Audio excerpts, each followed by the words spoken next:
Yanvarın 5-də gözlənilən hava şəraiti açıqlanıb. Milli Hidrometeorologiya Xidmətinin məlumatına əsasən Bakıda və Abşeron yarımadasında hava şəraitinin dəyişkən buludlu olacağı, arabir tutulacağı, əsasən yağmursuz keçəcəyi gözlənilir. Mülayim cənub-qərb küləyi əsəcək.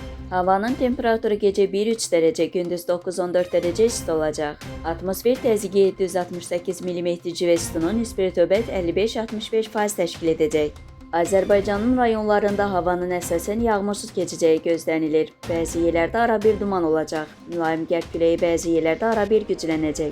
Havanın temperaturu gecə 3 dərəcə şaxtadan 2 dərəcəyədək isti, gündüz 8-13 dərəcə isti. Dağlarda gecə 5-10 dərəcə şaxta, gündüz 1 dərəcə şaxtadan 4 dərəcəyədək isti olacaq. Gecə bəzi dağlıq ərazilərdə yolların buz bağlayacağı ehtimalı var.